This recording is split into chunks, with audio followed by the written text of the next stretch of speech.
तो किसान मेला में पशुओं वाला भी एक काउंटर लगा गया है जिसमें पशुओं के बारे में बताया गया है।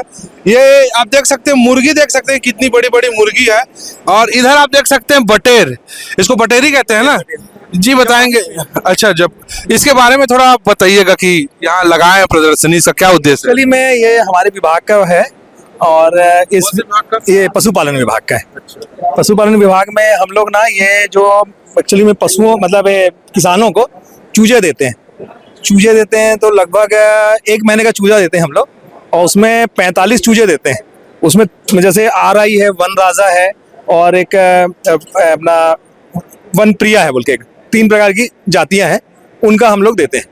और उसमें क्या करते हैं कि हम लोग एक किसान से, जैसे SC ST है कोई, तो उससे हम लोग 300 रुपया में 45 देते हैं, और जनरल या OBC है तो 750 रुपये में देते हैं।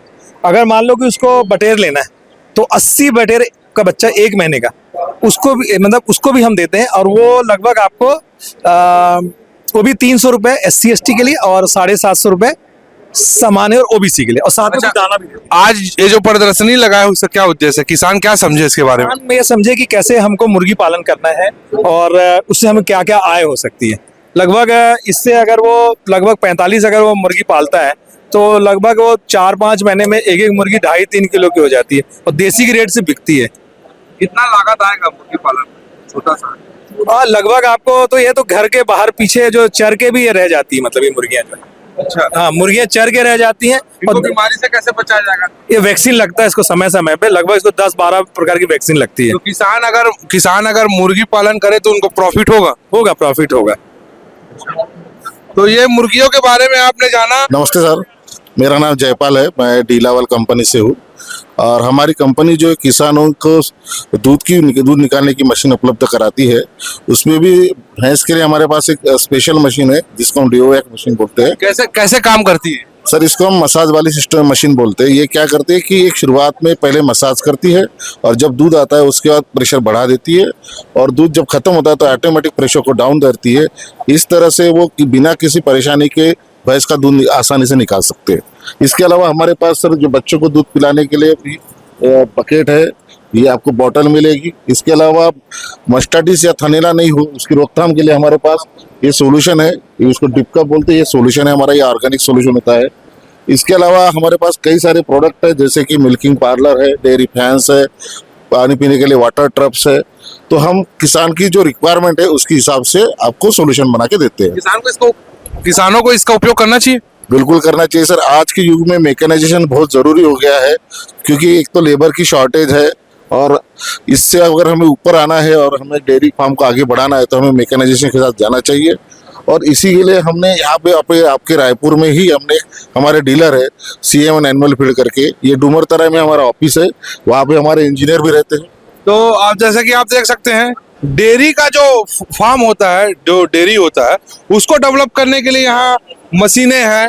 और आपने जैसे मुर्गियों के बारे में सुना, और यहाँ पे बकरी भी लाई गई है, और ये बकरी कुछ अलग प्रकार की दिख रही है, अलग नस्ल की ये बकरी दिख रही है।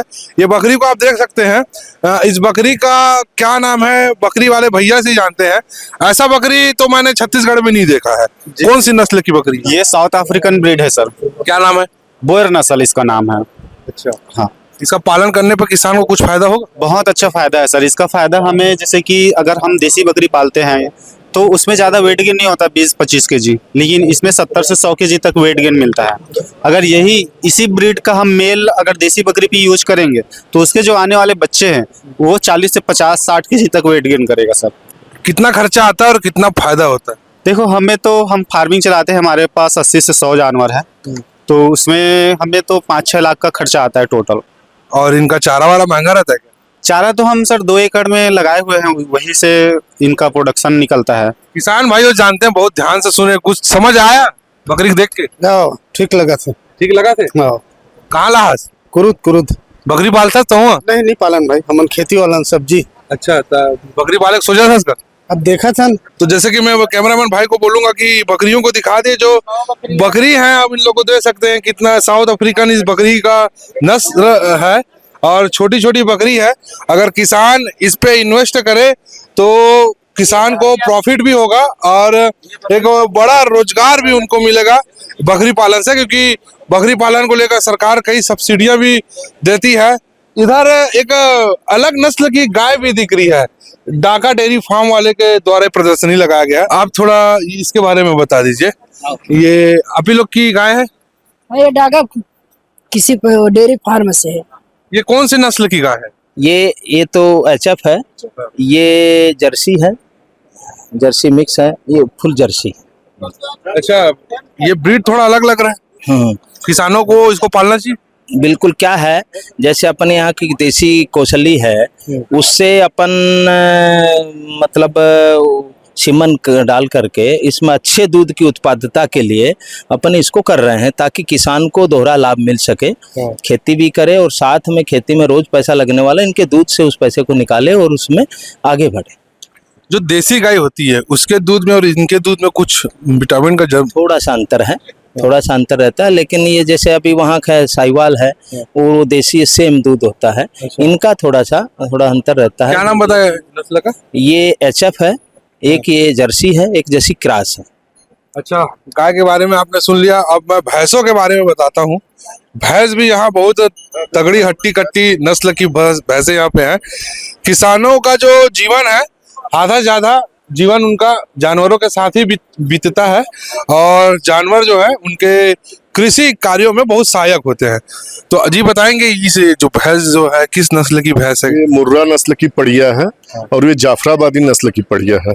इन दोनों की खासियत ये है कि इनकी दूध उत्पादन क्षमता बहुत अच्छी होती है, बीमारियों से लड़ने की रोग प्रतिरोधक क्षमता इनकी होती है, इनका मेंटेनेंस बहुत कम है, बहुत कम खर्चे पे ये आपको प्रॉफिटेबल डेयरी फार्मिंग कर सकती हैं। साथ में इनका जो गोबर है आपके कृषि कार्य में रोज उपयोग होगा। जैसे कि आज हम कृषि कर रहे हैं उसके अंदर गोबर खाद का होना बहुत जरूरी है। तो ये अगर आप ऐसे पशु घर पे रखते हैं तो आप इनके साथ में आप कृषि का भी कार्य कर सकते हैं और लाभकारी आप दूध उत्पादन भी कर सकते हैं। कितना लीटर दूध क्षमता है? ये इनकी क्षमता जो है करीब करीब 4000 लीटर से 5000 लीटर प्रति लैक्टेशन, यानी कि 300 दिन के ब्यात समय होता है, तो 300 दिन में 4000 से 5000 लीटर दूध कैपेसिटी होती है इनकी जो है। अच्छा, और चारा वारा का बात किया जाए तो चारा जो है जितना आपके पास मोटा उपलब्ध हो, भैंस की सबसे बड़ी खासियत होती है FCR यानी फीड कन्वर्सन रेशियो, भैंस का दुनिया में सबसे अच्छा होता है। ये खराब से खराब खा के भी बहुत अच्छा दूध उत्पादन कर सकते हैं, और पूरी दुनिया में भैंस के दूध से अच्छा कोई दूध नहीं है। फैट कंटेंट बहुत अच्छा मिलेगा आपको, 7, 8, 9, 10, 11, 12, 13 तक फैट मिलेगा। SNF आपका जो है 9 से 9.5 तक मिलेगा, यानी कि जो सॉलिड नॉट फैट जो होता है, दूध के अंदर जो गाढ़ापन जो होता है सॉलिड नॉट फैट, वो बहुत अच्छी क्वालिटी का होता है। इवन जो आप जो फैट इनका कंटेंट, कोलेस्ट्रॉल जो कंटेंट होता है वो इनका लो होता है। तो इनका दूध जो है गाय से ज्यादा प्रॉफिटेबल है, ज्यादा हेल्दी है, ज्यादा बेटर है। सरकार से कुछ मदद मिलता है क्या इन सबको पालने में? सरकार की बहुत सारी योजनाएं रहती है, राज्य शासन की योजनाएं होती, केंद्र शासन की योजनाएं होती, उस योजना के तहत भी लोग लाभ करके पशुपालन कर सकते हैं। तो किसानों का भीड़ देख सकते हैं किसान मेला में। ज्यादातर जो किसान है वो बाहर से आए हुए हैं, यानी कि छत्तीसगढ़ के जिले से ही हैं, अलग अलग जिले से आए हुए हैं। यहाँ भी एक गाय दिख रही है, इस गाय के बारे में मैडम से जानते हैं। जी मैडम बताएंगे कौन सी नस्ल की गाय? छत्तीसगढ़ की लोकल कोसली गाय है, जिनका संवर्धन हम कर रहे हैं। आप कभी आइए हमारी सुरभि गौशाला कुम्हारी में, आपको कोसली गाय भी देखने को मिलेंगी। अब पुंगनूर के साथ साथ हमें छत्तीसगढ़ की लोकल कोसली गाय को भी प्रमोट करना पड़ेगा, यहाँ के किसानों को प्रमोट करना पड़ेगा, क्योंकि इनका दूध समय का 2 लीटर वो दूध नहीं, बिल्कुल अमृत है। और गोबर के सारे प्रोडक्ट भी हम बनाते हैं। गाय को दान नहीं सम्मान चाहिए, हम ये चाहते हैं। तो मैडम ने कितना अच्छा बात कहा, गाय को दान नहीं सम्मान चाहिए। गाय से कई रोजगार है, गाय जो है कई लोगों को रोजगार भी देता है एक प्रकार से। इनका दूध, इनका अपशिष्ट पदार्थ जो गोबर देख सकते हैं, कुछ चीजें बनी हुई है, तो गाय रखने से एक रोजगार भी मिलता है। कितनी गाय रखे हो आप लोग? हमारे पास 50 to 60 गौमैया हैं, और कितने लोग को रोजगार मिलता होगा? 12 लोगों को रोजगार दिया हुआ है, 12 लोगों को हमने रोजगार दिया है। वो गायों की सेवा भी करते हैं और ये प्रोडक्ट भी बनाते हैं। बहुत सारी महिलाएं भी हमसे जुड़ी हैं। कैसे शुरुआत किए थे? मैं रायपुर एम्स में एक HLL विभाग में अकाउंट ऑफिसर थी। मुझे छुट्टी मिली थी अपनी बच्ची के पालन पोषण के लिए। इस बीच मुझे दूध की प्रॉब्लम लगी, ऐसा लगा कि बच्चों के लिए सही दूध कहाँ से मिले, तो मैंने एक गाय पाली और उस एक गाय से आज हमारे पास इतनी सारी गौ मैया हैं।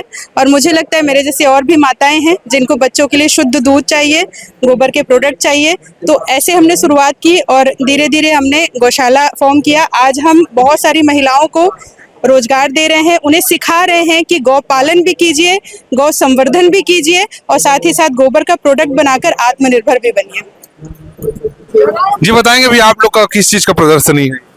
सर, ये हम जैविक खेती को प्रमोट करने के लिए मनोहर गौशाला में एक प्रशिक्षण आयोजन कर रहे हैं। लगभग 10 वर्ष में हमने 5 लाख किसानों को प्रशिक्षित कर दिया है।